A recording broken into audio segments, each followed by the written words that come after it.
My name is Nathan Saunders, and I'm the General Vice President of the Washington Teachers Union. Today, I'm serving the end of my last term, and I'm also running for President of the Washington Teachers Union. George must go! George must go! George must go! Thank you very much. Vote Nathan in! Let me say thank you. I need those votes, and I don't want to stop you, but I want to tell you something, and I want to talk to you about a very important issue, and it's really three of them. The truth. And they begin with the truth, and they end with the truth. I know that's right. Now, we are in a situation where we have constituency groups here from all around Washington, D.C. We've got parents, we've got students, That's right. and we also have teachers. That's right. And I want to talk about the parents. And as I talk about parents first, I want to tell you that the story that I have to tell you about the parents is applicable to a school that's functioning well in Washington, D.C., that is in the process of being destroyed. And it's Hardy School right over there. Come on up here, Hardy. And let's talk about Hardy for a second. Hardy Middle School is a very effective school in Washington, D.C. And it is effective because these parents here and others are effective at being good custodians and good parents and teachers of their children. And in the process of doing that, they turn their young people over to teachers who continue that job daily. And as a result, they produce high-performing students.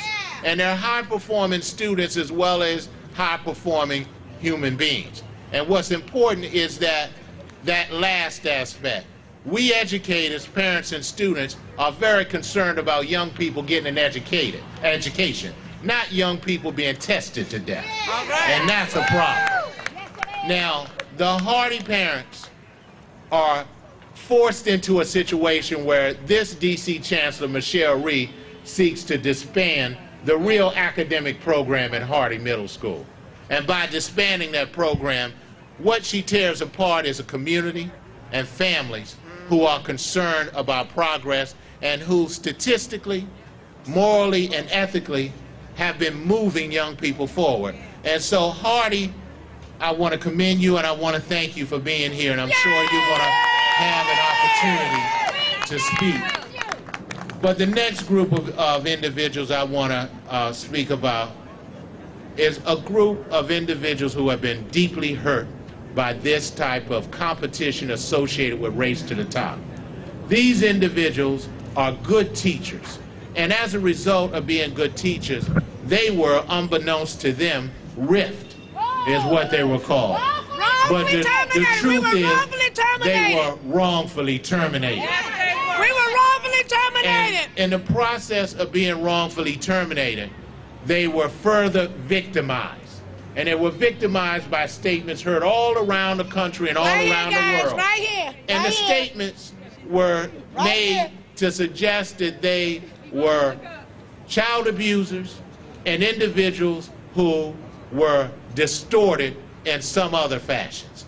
That's wrong. And Michelle Rhee was wrong for ever making those statements about individuals she did not know and things that she could not prove. Rhee must go! Rhee must go! Rhee must go! Rhee must go! Rhee must go! Rhee must go! I want to say to you, the next group that we need to briefly discuss are individuals who you have received a great deal of information about over the last week. What those of you from other states don't know is that in Washington, we have a tendency to hire high-priced consultants to do things that, well, shouldn't be done. In this case, in an effort to get a teachers union contract passed with the D.C. government, this chancellor hired some high-priced talent, got some money from some people who she never should have been dealing with in the first place. In order to carry out a government function. What needs to happen is, if a contract is good for teachers, teachers are intelligent enough to read it and make a decision.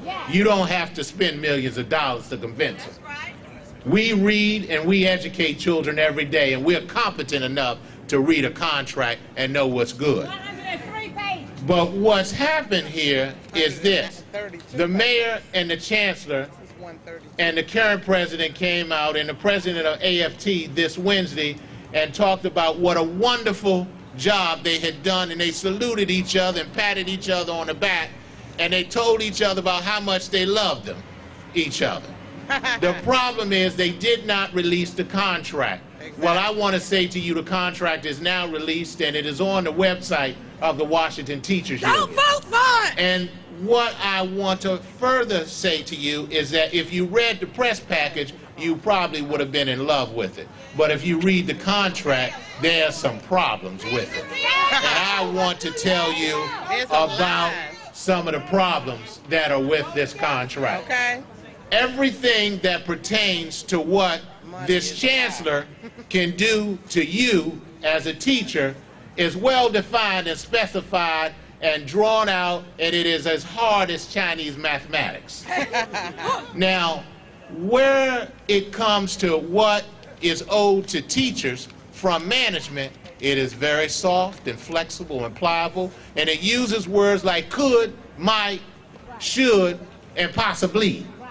When it deals with what should happen, what she can do to you is very clear. She will fire you in 60 days. That's right. You understand? She will fire you in 60 days, period. Yes. Most importantly, when you read a whole bunch of the other tenets of mutual consent, teacher jails, when you hear some situations that deal with the obligations, they told you 20%, but what they did not tell you is that your percentage can be 0 in what you get, and what you must risk is 100% of your salary every single day.